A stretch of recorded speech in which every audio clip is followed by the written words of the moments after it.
Everyone. We're here today with the amazing Tasia Valenza. I'm so happy to have you here with us today. Tasia is an Emmy Award winning voiceover artist, TEDx and motivational speaker, confident communication coach. And I forgot the Yep. and there, but yes, really lovely to have you here today, Tasia. I'm so happy to be here with you.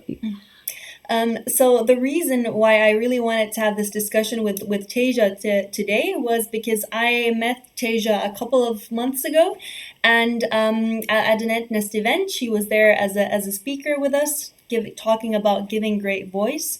And what I really loved about Tasia was that combination of being both an artist as well as an entrepreneur in business.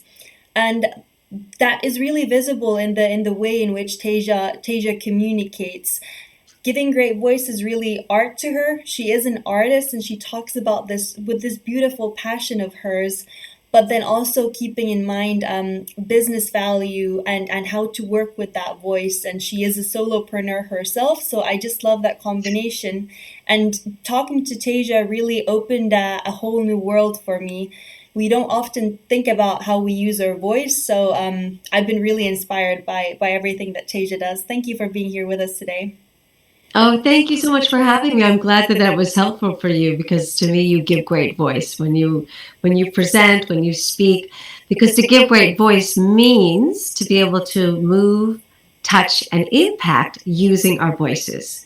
So that's at its essence. And when we use our voices well, it's a gift to the speaker because you feel good. It's a gift to those receiving it because they are impacted in the way that you wanted to land your message.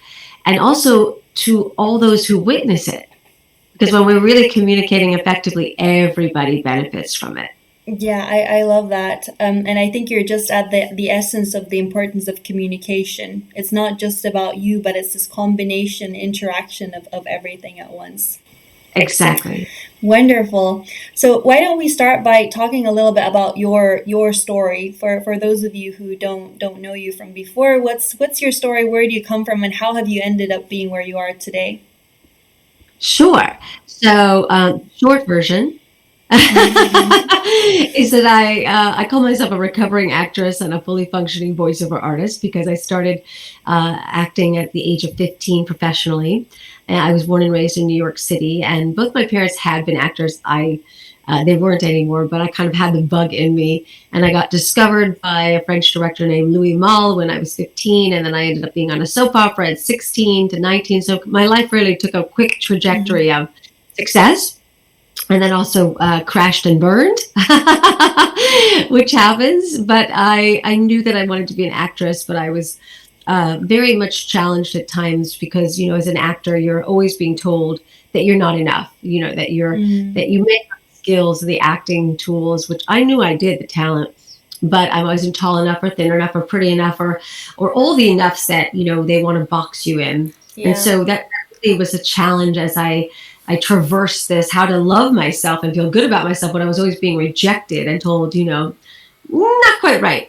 So I moved out to Los Angeles. I was acting here, and then my mother, who was again my greatest support, said you should try voice acting. And at the time, I barely even knew what it was, but voice acting was for commercials, and now everyone knows what a voiceover actor is. But back then, they didn't. But I started dipping my lip, as I like to say, into it, and all of a sudden, I was booking basically almost every job that I was auditioning for because all the talents and the skills and my voice knew how to do what it was, but I was no longer being boxed in and told you're not tall enough, all the things. And so the more I used my voice, I was liberated from the confines of what society says, that you're not good enough for. And I was like, I am. And I was empowered to use my voice with my passion. And I became the storyteller. And I decided to leave the on-camera acting world completely behind after 6 years and devote myself to this craft. And I've been telling stories and moving and touching people ever since. And I recognized the same skills that were allowing me to be so successful in my career because I understood the role, who I was speaking to, what I wanted, and how does my voice support that intention. That's the actor. I was always the voiceover actor.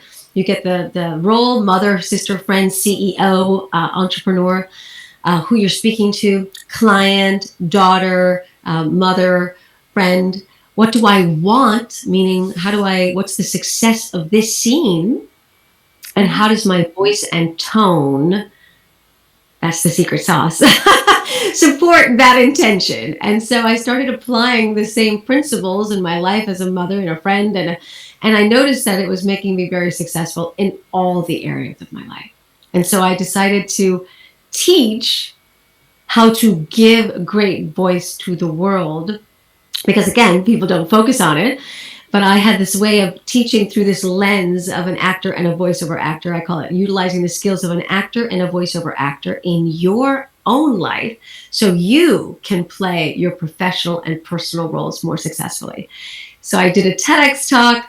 I kind of launched that part of instead of being just the actor, now to teach the skills, not to just actors, but lawyers and doctors and entrepreneurs and mothers and friends, the world essentially, so that they can feel more confident in their communication. And I've been doing it ever since, and it's my mission and my passion to share that. I love that. That story right there, that for me was really inspiring for many different reasons. And one of the things that just struck me is your ability to apply the skills in different areas, and how that sort of sounds like an art in itself. That application of different things into different contexts, and combining them and playing around with the voice in a context that we normally don't maybe think about it as much. We usually only apply it in that acting world, but it actually is applicable for in so many other things as well. Yes. I always joke that my husband knows exactly how I feel about him as soon as I just say his name. Right? Yeah. I think a lot of people can relate to that. Harvey, lilt out, nice tone. He's good, right? Harvey, boom. It doesn't really matter. As soon as I've said it, the train leaves the station. Yep. Whatever I'm going to say after that, he's already feeling an emotional connection, whether negative or positive. So it's not so much the words we say, but how are we delivering them? How are we landing that? And I think professionally, we're more conscious of that, at least at some point, when we're giving presentations, but we sometimes falter in our personal lives because we think, oh, people will take us out as we are, especially if they love us. But those relationships really at the end of the day are the most important. And it's ones that I certainly am still, I teach what I need to learn. My kids are always calling me out, that's not really giving great voice, is it, Mom? And they're like, oh. Right. So anyway, this is what it is. It's personal and it's professional, because we can use it in the full context and have a more holistically successful life. Because you don't want to be successful in just one area and then not in the other area. You feel badly, if you balance, that balance of the different areas. So talking about balance, and especially transferring into that world of business and being a solopreneur and juggling all of those different things, how was that transition for you?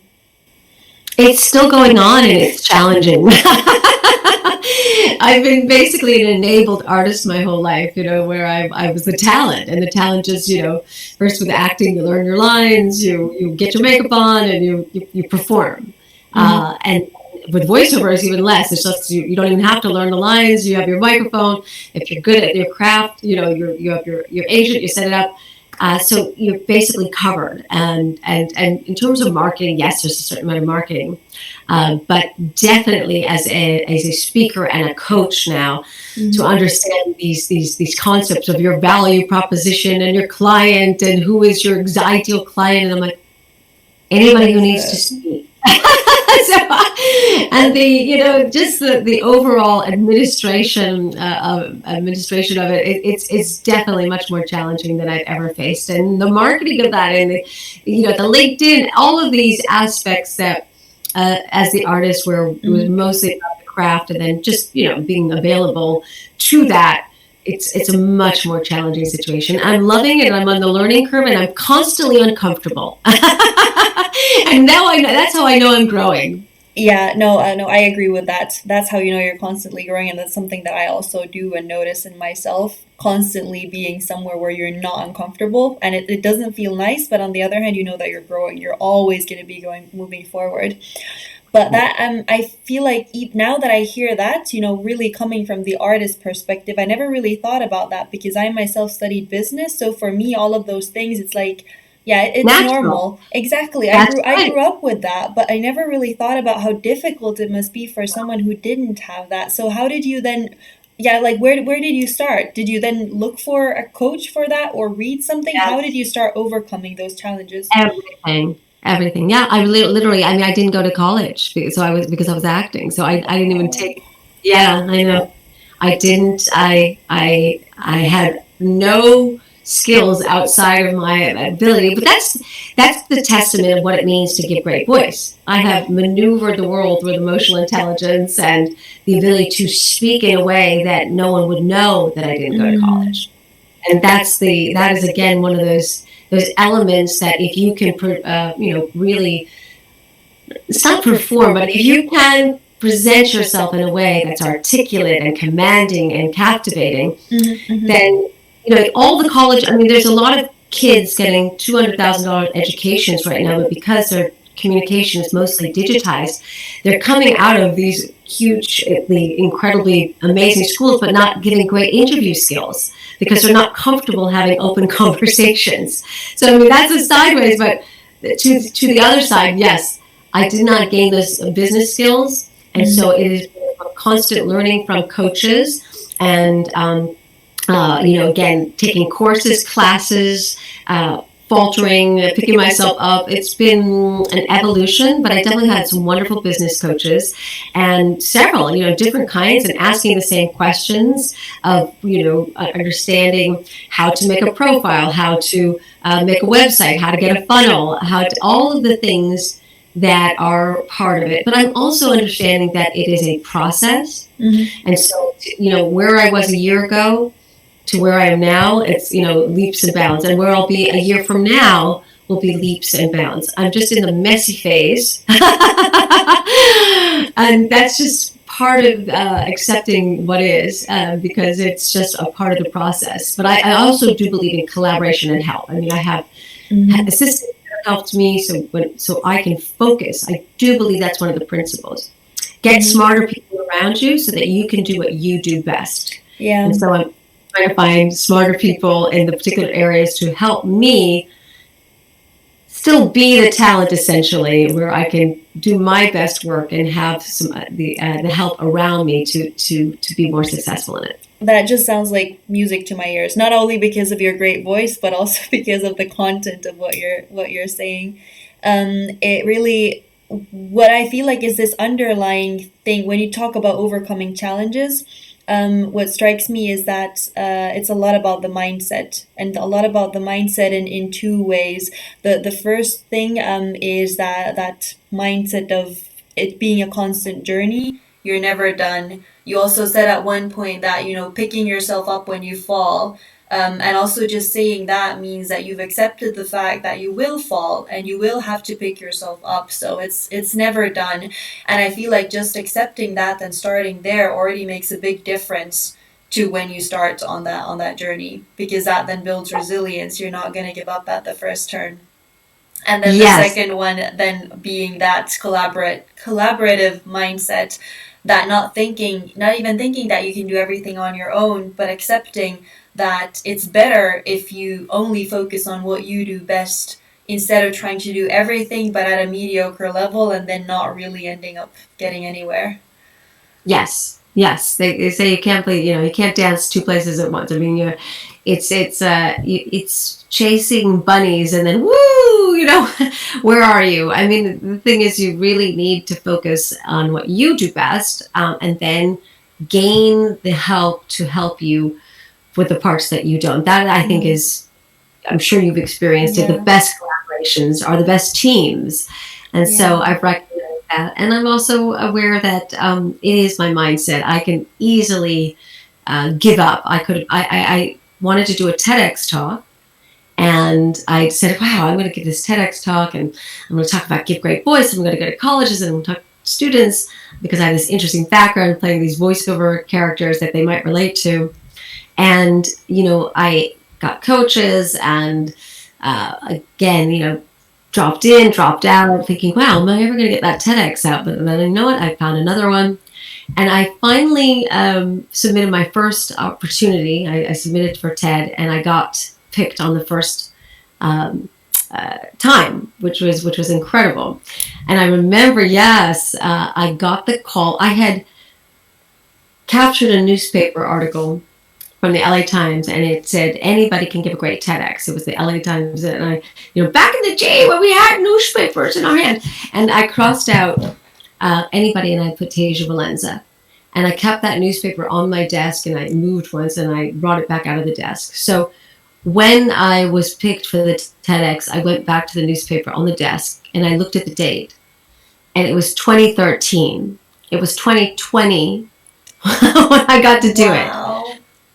And so I say to all those that have a dream and a belief, do not give up. Do not give up. If I'd given up, I wouldn't. And the best part of it was I gave so much more great voice 7 years later. I had so much more to say than I would have. And with TED, you don't really get too many opportunities. It's kind of a one-time thing. You might want to, some people get more. So I look back and I think, of all the frustrations I had along the way. And if I had given up, I wouldn't be really here where I am now, because that was my launching pad. So I just want to give everybody the encouragement to believe in yourself, give your markers, write things down, visualize, talk to yourself. As you know, I also have an affirmation meditation app that's called Haven Guided Affirmations. And it's completely free. And it is a tool of that self-love, self-empowerment, self-confidence, because I do believe the mindset becomes the self-speak, and they are intertwined. So I always talk to people, I want you to speak to yourself, but only nicely. Only nicely. What are you saying to yourself? Are you saying, I can do this? Or are you saying, I'll never make it? Or why isn't it happening for me? Or everyone's better than me? Or why is she so successful but I'm not? Or are you saying, wow, I love seeing that successful person. That's the way the universe is showing me I can have it too. Believe in myself. I believe in myself. I am limitless. So it's really that sense of how can we give great voice to ourselves so that we can then go out and give it to others, because we have so much more bandwidth when we're kind to ourselves and motivating ourselves than we do when we come from a place of lack. I love that. That was inspiring. And now I'm just realizing also the depth of giving great voice. It's not just about that talk to the outside, but also that inner talk and the mindset thing. My next question that I was gonna go into was about motivation, how you keep on going, how do you build up that confidence to go towards your dreams? But I think you just answered pretty much everything. It's about that visualizing, having those goals, and then keeping on working towards them with resilience rather than giving up, and then every day focusing on building yourself up, giving yourself that great voice.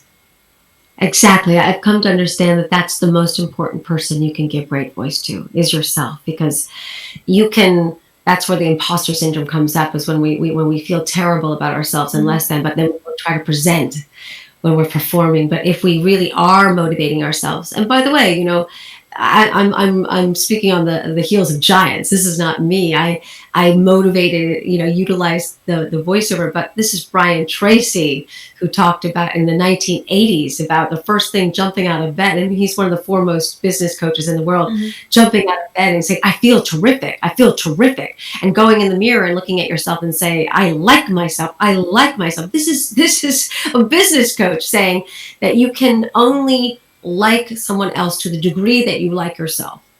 So the point is you must be your best friend. You must be your own confidence coach, your own compassionate companion, because you live with yourself 24 hours. Yeah. So, right. So would you want to live with somebody who was 24 hours with you, who was always putting you down and always, that sounds exhausting. Exactly, but so often we're the ones doing it to ourselves. Yeah, we're the ones doing it to ourselves. It's kind of crazy when you start thinking about that. Right, so if you can reframe it like that, and write down your goals, and visualize them. Whatever tools, it's just a bunch of toolbox. It's a toolbox. Are you audio kinetic? I think, it's a language of immersion. I call it speaking the language of self-empowerment, which is a foreign language to many people. Interesting. I'm having so many new revelations. I just didn't think of it this way before. Yeah. So do you speak you speak more than one language? Yeah, I speak a few languages. And isn't it incredibly awkward to learn each one in the beginning? It is. It is, and especially like even if you know it on a superficial level, that's what you learn first. Like you learn the words and then you learn to say a few sentences, but it doesn't come intuitively. That's like a different level of knowing the language when it becomes fluent and when you really start speaking and expressing it. So it's really also about using it, going from that superficial level to the fluency. You have to practice. Correct. Same thing with the language of self-love and self-empowerment. Affirmations, the form of affirmations, I am or I have in the present moment, because that's where the subconscious can download. I am amazing. I am powerful. I am having an incredible meeting today. I am closing that deal. I have abundance. I have incredible health. I am powerful. Or I am an idiot. I'm stupid. I'm never going to. Hello. I mean, really that's it. But it's awkward for people. A lot of people don't feel comfortable saying, I love myself. I believe in myself, or I'm even willing to believe in myself. But it's like a language. If you say it and you are consistent, it's rah, rah, rah, rah. But then the next day it's rah, rah, maybe I can, and then the next and all of a sudden it's like, it feels comfortable to say good things about myself. And I'm fluent in this now, and I can go out into the world and operate on that level. So it's a process. It's a language. But like any language, my dog wants to go out. And learn it with consistency and conviction and desire. Exactly. Again, coming to the fact of it being a process and resilience and keeping on going. I love how we started this conversation with, you being an artist in that world and then transitioning to business and talking about voice. And now we're talking about, affirmations and confidence, how actually all of that is so interrelated. I mean, it's all comes down to this. Yeah, that's why I'm an Emmy-winning voiceover artist. There's the art. I'm a TEDx and motivational speaker. There's the motivation, and a confident communication coach. That's why it's all wrapped up, because it really that's my kind of how I approach this. There's amazing coaches and everyone teaches from a different lens. But for me, that's how it comes together. And it's a holistic program of how to give great voice to yourself, for yourself on your professional goals, and for the relationships that matter to you the most. That's how you give great voice. And that was a beautiful pitch. And that also tells me that you have learned something from the business coaches and being a solopreneur as well, because that is just, so to the point and clear. I love it. And I hope that this has also been useful for anyone who is watching, because at least for me, I can really see how this applies to anyone. As Tasia was saying, it's not just the artists, it's not the doctors, lawyers, but especially entrepreneurs who are constantly in the process of having to pitch for themselves, looking for those first partners, customers, investors. It's just so important, but we never talk about it. We don't talk about the confidence and the voice so much. So that's why I'm so happy that we had this conversation today. I'm delighted to be with you, and I'm so glad that I can be of value and share with these entrepreneurs to start thinking, how do I want to land this message? What do I want that person to say at the end of this meeting? Where do I sign, right? And how will my voice support my intention today to motivate that person, to inspire that trust? It's all in there. And of course, I'm here to help them to do that if it's a skill. So that is something that I'd love to offer, because that's my passion, and it's something that I believe is vital to our success. So if anyone is interested in learning more about what you do and getting some tips, how would you advise that they go about doing that? Well, they can find me. I'm at tasiavalenza.com. That's my voiceover. But the Give Great Voice is my website, givegreatvoice.com. I'm on LinkedIn. I'm on all social media. So for our benefits, the professional, LinkedIn is a great way to DM me, and I'd be more than happy to have a consultation. and we can go from there. Awesome. Perfect. So thank you. You all know where to find Tasia now. And to end this whole beautiful conversation with, I would just like to mention that we did this whole talk as a part of our Entnest Times Female Entrepreneurs Month of March. We want to give more visibility to amazing women, strong women like Tasia, who are making their way in the business world and providing great things, making a positive impact, Tasia, in the form of giving great voice. And we're also organizing an event on the 25th of March to bring together entrepreneurs and organizations in the area of female entrepreneurship. We want to raise awareness. We want to bring together people who are passionate about these topics and create real connections in order to create more collaboration and work towards solutions. So get in touch with us if you're interested in being a part of that. You can also find more information on Entnest about all of that. Thanks again, Tasia. Any last words to finish with? Just that I'm delighted to be with you, and thank you so much. And my hope is that at the end of the day, everyone uses the vernacular. Who did I give great voice to today?